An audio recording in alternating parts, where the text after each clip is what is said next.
Hello, SLUH. My name is Ryan Hopkins, and I was a member of the class of 2016. During my time at SLUH, I was a member of ACES, the late great Gadfly TV, and I served as senior class president, among other clubs and organizations. I've recently graduated from Loyola Marymount University with a Bachelor of Arts in Film and Television Production.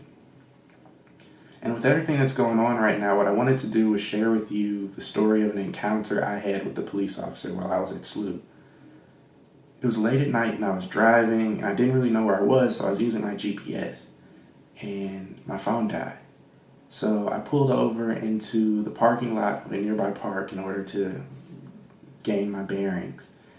And soon after, I see headlights flashing into my driver's side window, and soon after, the blue light of a police siren turns on. So I turn my car off, and as I hear footsteps approaching, I begin rolling down my window.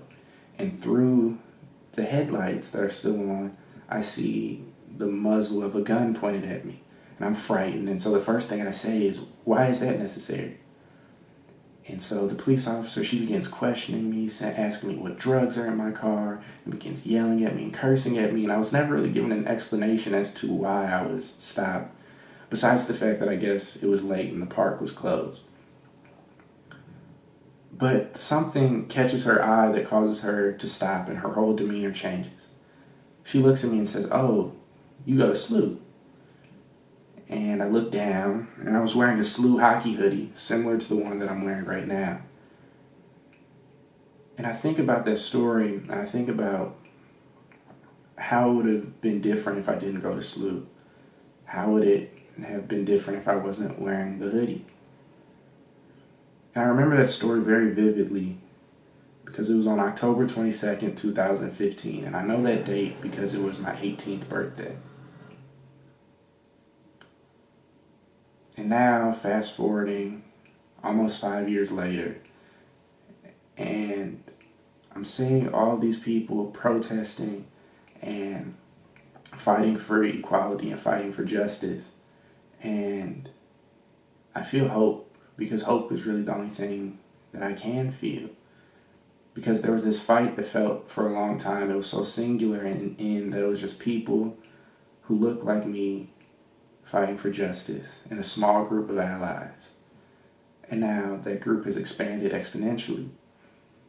And I also feel hope because I think about a parable Jesus told in which he talked about the two builders. The one builder who built his house on a foundation of rock and the other builder who built on a foundation of sand. And when the rains came down, the one that was built on rock remained firm and the one that was built on sand began to wash away.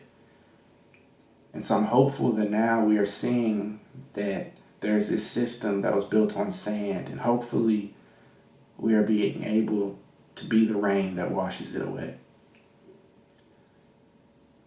And I think about these experiences and I think about St. Louis when it comes to me as a filmmaker. Because during my time at LMU, I was able to write and direct 9 short films of my own, 10 music videos, and I worked on over 50 other productions. But the one that I think I'm most proud of because it was the most necessary for me was a film I shot in March of 2019 called Roundabout, in which I flew myself and 4 of my closest friends and collaborators to St. Louis, and we shot a film that was about the power of location, the influence of family, and what it means when you are faced with systemic adversity. And the climax of the film was inspired by another encounter I had with a police officer in which my brother, who was a SLUH class of 2012, and I were harassed by police officers because we were accused of stealing a car that we did not steal.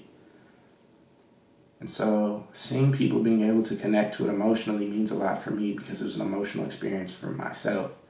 And hopefully you will be able to connect to it, and hopefully you'll be able to see that students at SLUH are probably carrying the same type of weight that people like myself were carrying. So in closing, I just wanted to offer a bit of advice to current SLUH students by saying that There's a Martin Luther King Jr. quote that says, "In the end, we will remember not the words of our enemies, but the silence of our friends." So I charge you today to not be the silence in someone else's memory.